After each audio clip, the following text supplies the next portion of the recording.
What's up, guys? Chris VA Travels down here in Mathews County, right at the end of the Middle Peninsula, and I'm just off the East River, which leads into the Mobjack Bay, which leads into the Chesapeake Bay, and I'm visiting the Poplar Grove Tidal Mill, and it's the last tidal mill in Virginia and only one of 5 left in the United States, so yeah, this should be neat.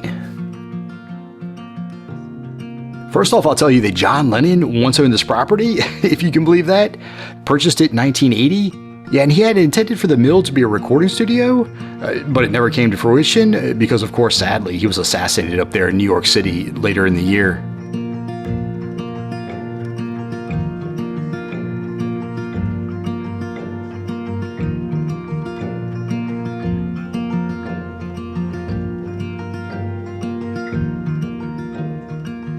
And let me tell you how a tidal mill works. They were popular in these lowland flat areas. So at high tide out there on the river in front of us, the water would push open the gates to a sluice that would funnel water underneath the mill wheel, which would power the mill, and fill up this man-made mill pond or lagoon to the left of us. Once the lagoon was full, they would close the gates. They would wait for the water to ebb at low tide, open the sluice back up, and it would push the water back through in the opposite direction, powering the mill once again. And this is the only one of the 5 remaining tidal mills that works in both directions, that it's powered during high and low tide. And yeah, this technology has actually been around since at least the Middle Ages, so yeah, pretty neat.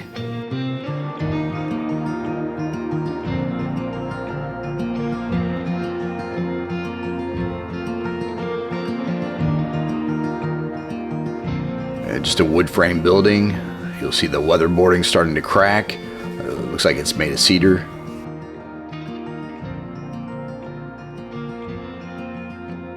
Right here is where the water enters from the river, going through this tunnel, through that sluice I keep talking about, powering the mill.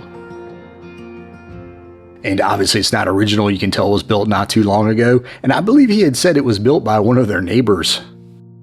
You'll see the planks are flat, again, because it spins and is powered in both directions. Unlike the traditional inland river mills with the angled planks that were meant to catch the water.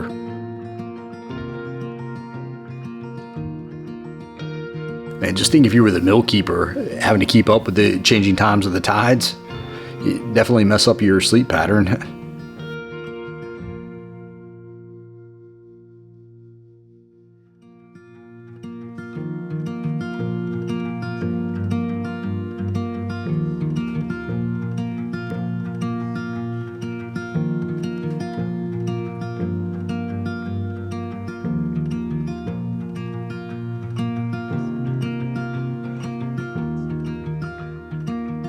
There are once 300 of these tidal mills in North America, 24 in the Chesapeake region, and the other 4 still remaining are up there in Massachusetts and New York.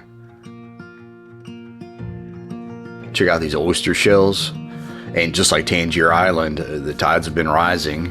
He said that he's going to have to elevate the mill 3 feet.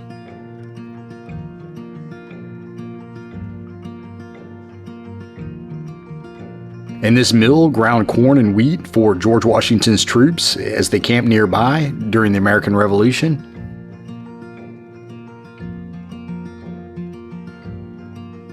You see they already have a newer brick foundation down there.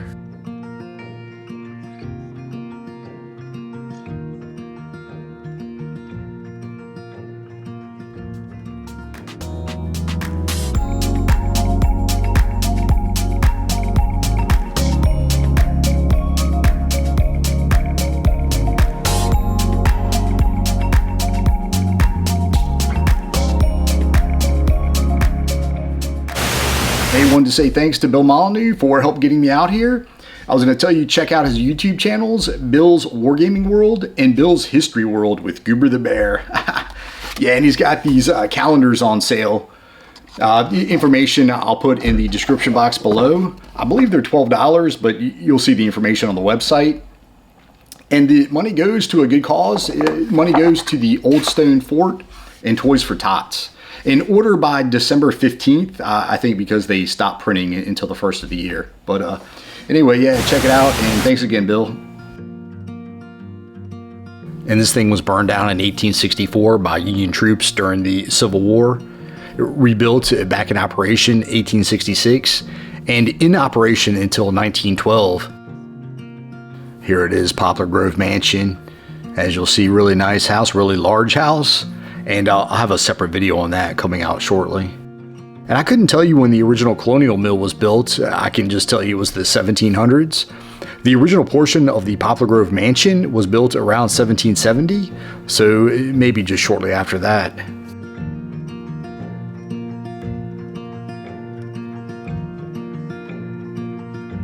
Here we are, made it inside. Like I say, this is the only one left fully intact.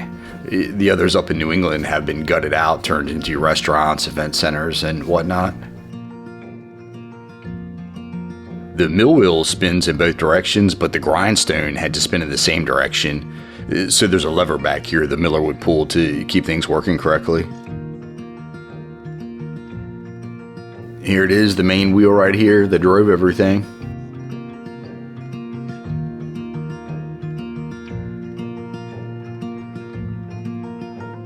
This handle adjusted the distance between the two grindstones, depending on what you were grinding, whether it was corn or wheat.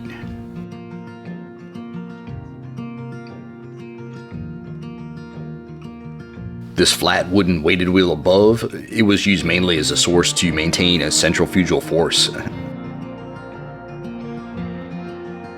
Gear over here that operates off that main wheel.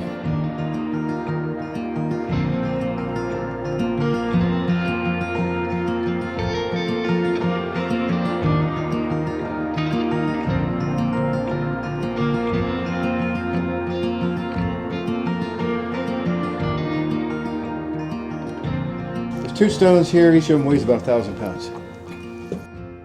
Which is, you can understand why some of this is all subsiding. And that's what we have to fix. This attached here, you see it's got two holes here on either end of this yoke. There's holes in both sides of the millstones. And then bring that around and lower it down and put metal plugs in so that one guy could basically change the stone. You could lift the stone up, and because it rotates, in both sides, they could turn it upside down for the millwright to come and press the stone, which they had to do every year or so.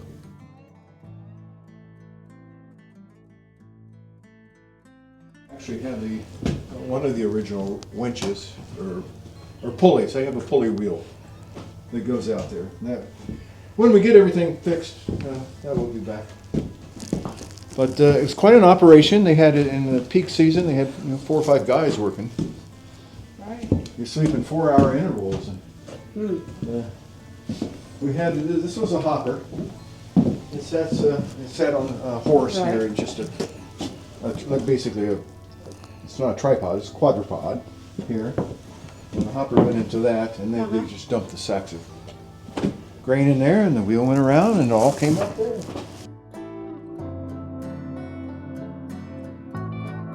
The upper stone was on a shaft and would spin. The lower stone was stationary. And you'll see it's encased in this shroud, and that would just keep it from getting flour dust and whatnot everywhere. Down on the ground here, this is the chute.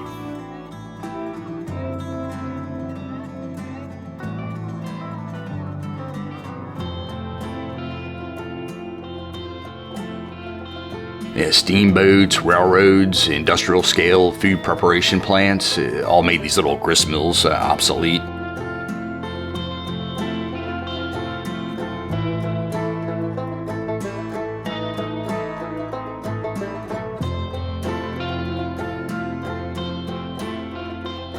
Vintage photo here, this is from 1900.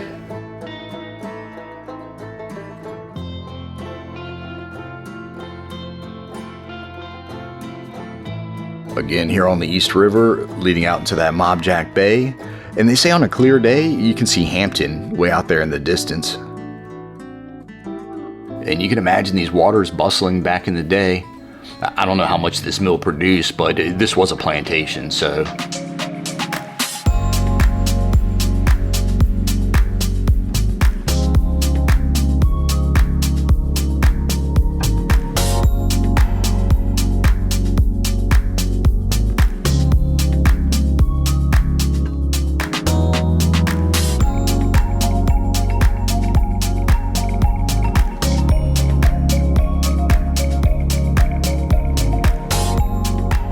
Alright guys, that wraps it up for the Poplar Grove Tidal Mill, and pretty neat to see one of only 5 remaining tidal mills still left in the country, and I really hope they get this thing back up and running.